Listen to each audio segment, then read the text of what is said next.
اس کے بعد اب جو تفسیر قرآن کے سلسلے چل رہے ہیں وہ کون کون سے ہیں، ہماری خدمات کیا ہے، انجمن خدام القرآن ہو یا تنظیم اسلامی ہو، یہ ساری ایک داستان جو ہے آپ کو مل جائے گی۔ اور اس وقت اس کو ذہن میرا منتقل اس کی طرف اس لیے ہوا کہ میں نے اس میں لکھا ہے کہ میں مطمئن ہوں۔ میرے بعد ساتھی تو شاید 20 برس 22 برس کہہ رہے ہیں، مجھے اب 25 برس پورے ہو گئے۔ سن 65 میں میں اسی شہر کراچی سے منتقل ہو کر لاہور گیا تھا اپنی بات کو وہاں پر اپنے کام کو شروع کرنے کے لیے۔ اب 1990 آ گیا، پورے 25 برس ربع صدی میری بیت چکی ہے اللہ کے فضل و کرم سے کہ قرآن مجید کا پڑھنا پڑھانا سیکھنا سکھانا یہی میرا اصل مشغلہ ہے۔ 6 سال اس میں سے ایسے ہیں کہ 7 مطلب بھی چل رہا تھا، پریکٹس بھی تھی، 65 سے 71 تک۔ فروری 71 میں نے طے کیا ہے حرم میں بیٹھ کر کہ اب ہمہ وقت اسی کام کے لیے رہوں گا۔ میں نے مطلب بند کیا، پریکٹس چھوڑی، اور اس وقت کے بعد سے میں کہہ سکتا ہوں میرا کوئی لمحہ بھی فکر معاش میں بسر نہیں ہوا۔ میں نے اپنی ساری توانائی یا قوت اسی کام میں لگائی، اور آج مجھے بڑا اطمینان ہے۔ میرے یہ دروس آپ یہ نہ سمجھیے کہ اس وقت کوئی اگر 700 800 1000 آدمی بیٹھے سن رہے ہیں تو میری بات وہیں تک پہنچ رہی ہے، مجھ پر تو حقیقت منکشف ہوئی ہے۔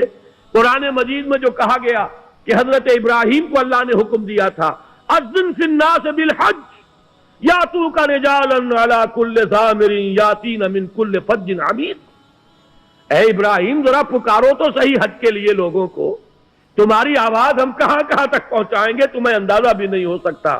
اذن فی الناس بالحج یاتوک رجالا وعلی کل ضامر، تم دیکھو گے لوگ چلے آئیں گے، پیدل بھی چلے آئیں گے، اور بڑی لاغر اور کمزور اونٹنیوں پر بھی دور دراز کی وادیوں سے سفر کر کے آئیں گے اور حج کریں گے۔ اللہ تعالیٰ کے اپنے غیر مرئی چینلز ہیں، آج وہ غیر مرئی چینل مرئی ہو کر سامنے آ گئے، لاکھوں کی تعداد میں کیسے تھے جو پہلے میں حیران ہوتا ہوں۔ ابھی امریکہ گیا تھا، وہاں جو شخص ملتا تھا کوئی کہتا تھا میرے پاس آپ کے 300 کیسٹ ہیں، کوئی کہتا 400 کیسٹ آپ کے میرے پاس۔ ایک صاحب ملے، انہوں نے بتایا کہ میری زندگی کا مشن یہ بن گیا ہے، حقیقت و اقسام شرک کے 6 کیسٹ ہیں میرے، کہتے ہیں ہزاروں کی تعداد میں نے اس کے سیٹ جو ہے کاپی کر کر کے، میں تو ایک ہی کام ہے جو کر رہا ہوں، اس شرک کا خاتمہ ہوگا تو بات بنے گی، لہذا میں آپ کے صرف وہی کیسٹ ہیں جو میں اس کی کاپیز کر کے ہزاروں کی تعداد میں لوگوں تک پہنچا چکا ہوں۔ تو یہ دعوت اللہ کا شکر ہے پھیل رہی ہے۔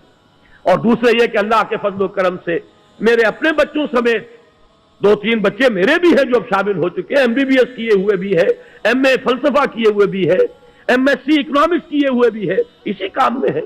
اور میں سمجھتا ہوں کہ تقریباً 25-30 نوجوان اعلیٰ تعلیم یافتہ اب اسی انداز میں درس دے رہے ہیں۔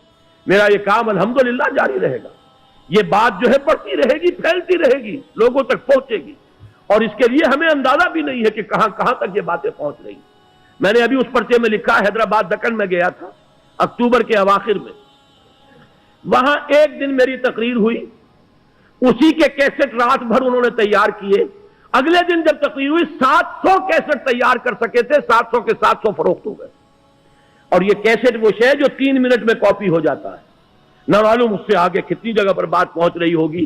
اور رات بھی ہمارے ایک ساتھی نے بتایا وہاں سیرت النبی کے جلسے میں جو میں نے تقریر کی تھی، وہ تقریر تو تھی تقریباً 1.5 گھنٹے کی، لیکن 15 منٹ کی وہ تقریر، وہ 1.5 لاکھ 2.25 لاکھ کا مجمع تھا، وہ اس میں 15 منٹ کی تقریر دوردرشن جو ان کا ٹیلی ویژن ہے پورے انڈیا میں پورے نیٹ ورک پر 15 منٹ کی تقریر میری جو ہے وہ سنائی گئی ہے بھارت کے اندر۔ تو یہ بات تو انشاءاللہ پھیلتی رہے گی۔ میں بوڑھا ہو گیا ہوں، میری علالت کا بھی ذکر کیا گیا، میں علیل رہتا ہوں اب، اور 2 ہفتے سے شدید درد ہے میرے شانے میں اور پورے ہاتھ میں، اور بڑی سخت دوائیں کھا کر اس وقت تو میں یہ سوچ رہا تھا کہ پتہ نہیں گفتگو کر سکوں گا کہ نہیں کر سکوں گا۔ بہرحال جیسے بھی ہے، جب تک جان میں جان ہے اور جب تک بھی یہ اعضاء و جوارح ساتھ دے رہے ہیں، یہی کام کرنا ہے، اللہ کے اس پیغام کو پہنچانا ہے۔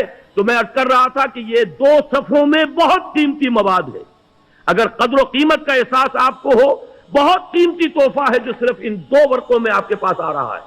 اگر اس کی قدر کو پہچانے، اسے عام کریں، تو 2 اصطلاحات پہچان لیجئے، پورے انقلاب کا فلسفہ اسی میں ہے۔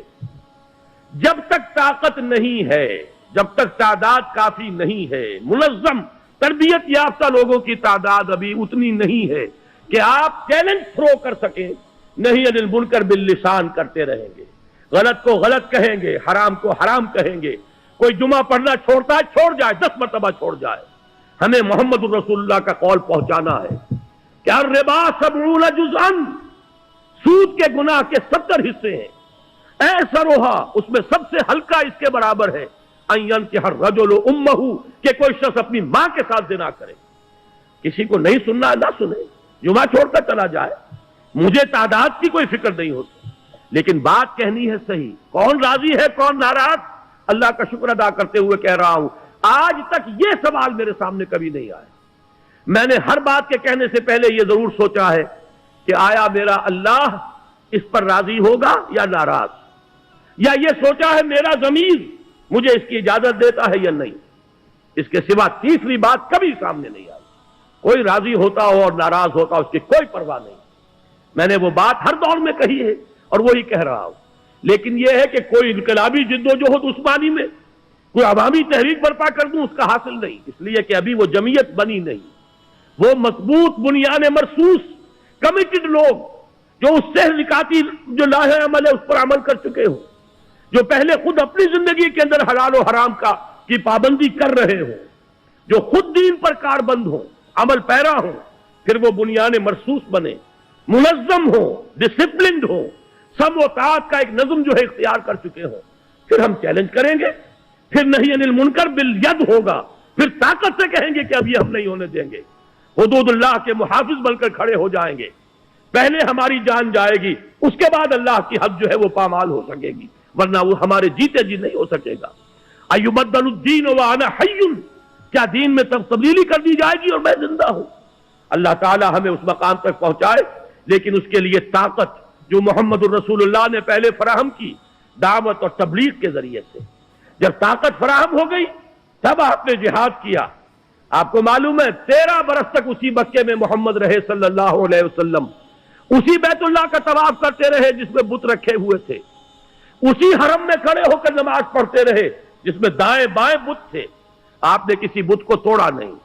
طاقت فراہم کی، دعوت، تربیت، تنظیم، اللہ کے شیدائی، اللہ کے فدائی، وہ لوگ ان اللہ اشتری من المؤمنین انفسهم واموالهم بان لهم الجنہ، جو اس کے اوپر کاربند ہو گئے. پھر جہاد ہوا. جب فاتح کی حیثیت سے مکے میں داخل ہوئے پہلا کام یہ کیا جاء الحق وزهق الباطل ان الباطل کان زہوقا. یہ الفاظ آپ فرما رہے تھے اور ایک ایک بت کو توڑا جا رہا تھا. یہ ہے نبوی طریق انقلاب. میں نے 2 جملوں میں بات کر دی ہے، اگر 400 صفحے میں پڑھنی ہے تو وہ منہج انقلاب نبوی والی کتاب ہے. اور اس میں آخری شے یہی ہے، آخری قدم اٹھایا جائے گا کب؟ جب طاقت ہوگی اتنی کہ ہم یہ محسوس کریں کہ اب ہم براہ راست تصادم مول لے سکتے ہیں. اتنی جمعیت ہے منظم لوگوں کی، ڈسپلن ڈیڈیکیٹڈ لوگوں کی، تب کریں گے. گویا کہ 2 اصطلاحات کے حوالے سے بات سمجھ میں آتی ہے. نہی عن المنکر باللسان، دعوت، تبلیغ، قلم، کیسٹ، ویڈیو کیسٹ، رسالے، کتابیں، اخبارات، جو بھی آپ کر سکتے ہو. زبان کا استعمال، قلم کا استعمال، میڈیا کا استعمال، اس کے ذریعے سے نہی عن المنکر باللسان. لیکن ایک جب تنظیم تیار کیجئے، قوت فراہم کیجئے. اعدوا لهم ما استطعتم، جب طاقت ہو تو پھر کہیے گا کہ اب نہیں ہونے دیں گے. یہ ہوگا نہی عن المنکر بالید، طاقت کے ساتھ. تو فرمایا حضرت ابو سعید خدری نے رضی اللہ تعالی عنہ کہ ارشاد فرمایا محمد الرسول اللہ نے، میں نے خود سنا، فرماتے حضرت ابو سعید خدری، میں نے سنا محمد الرسول اللہ کو فرماتے ہوئے من رأى منکم منکرا فلیغیرہ بیدہ، تم میں سے جو شخص کسی منکر کو دیکھے اس کا فرض ہے کہ اسے طاقت سے روک دے. فَإِلَمْ يَسْتَطِعْ، اگر اس کی طاقت نہ رکھتا ہو جو ہماری اس وقت کی حالت ہے، فَبِلِسَانِهِ، تو اپنی زبان سے، فَإِلَمْ يَسْتَطِعْ فَبِقَلْبِهِ، اگر یہ بھی نہیں تو دل کے اندر ایک صدمہ اور رنج اور دکھ، یہ کرب تو ہو. فرمایا وَذَلِكَ ضَعْفُ الْإِيمَانِ، یہ ایمان کا کمزور ترین درجہ ہے.